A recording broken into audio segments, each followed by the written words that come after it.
이태원 참사 당시 10만 명이 넘는 인파를 예상하고도 경찰 인력을 너무 적게 배치했다는 지적이 잇따르고 있습니다. 이태원 상인들 역시 경찰의 도움을 요청했지만 받지 못했다고 주장하고 있습니다.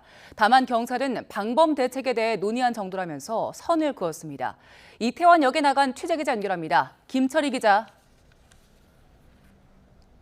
네, 서울 이태원역 앞에 나와 있습니다. 네, 현장 상인들이요. 당의 경찰 대응에 대해서 문제를 지금 제기하고 있습니다. 어떤 점을 구체적으로 지적하고 있는 겁니까? 네, 제가 나와 있는 곳은 이태원 참사 현장에서 그리 멀리 떨어져 있지 않은 곳인데요. 아비규환으로 변했던 이곳 이태원역 일대를 기억하시는 분들이 많을 겁니다.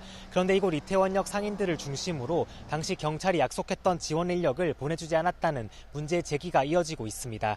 헬로윈 데이를 앞두고 서울 용산경찰서 주관으로 경찰과 상인들이 간담회를 열었는데 그 자리에서 상인들이 교통 통제 등에 필요한 인력을 요청했다는 겁니다. 간담회 당시만 해도 경찰은 기동대 등을 투입해 필요한 지원을 해주겠다고 약속했지만 웬일인지 약속이 지켜지지 않았다는 주장입니다. 인력 부족 탓에 큰 길 뒤편의 좁은 길엔 몰린 인파를 제대로 통제하지 못했다는 이야기도 나왔고요. 여기에 더해 코로나 이전에 설치하던 경찰 통제선도 이번 행사에서는 찾아볼 수 없었다는 지적도 잇따랐습니다. 경찰에선 뭐라고 해명하고 있습니까? 네, 경찰은 기본적으로 안전조치에 필요한 인력을 요청받았다는 것은 맞는다면서도 대규모 통제에 필요한 인력 지원을 약속한 것은 아니라고 해명했습니다.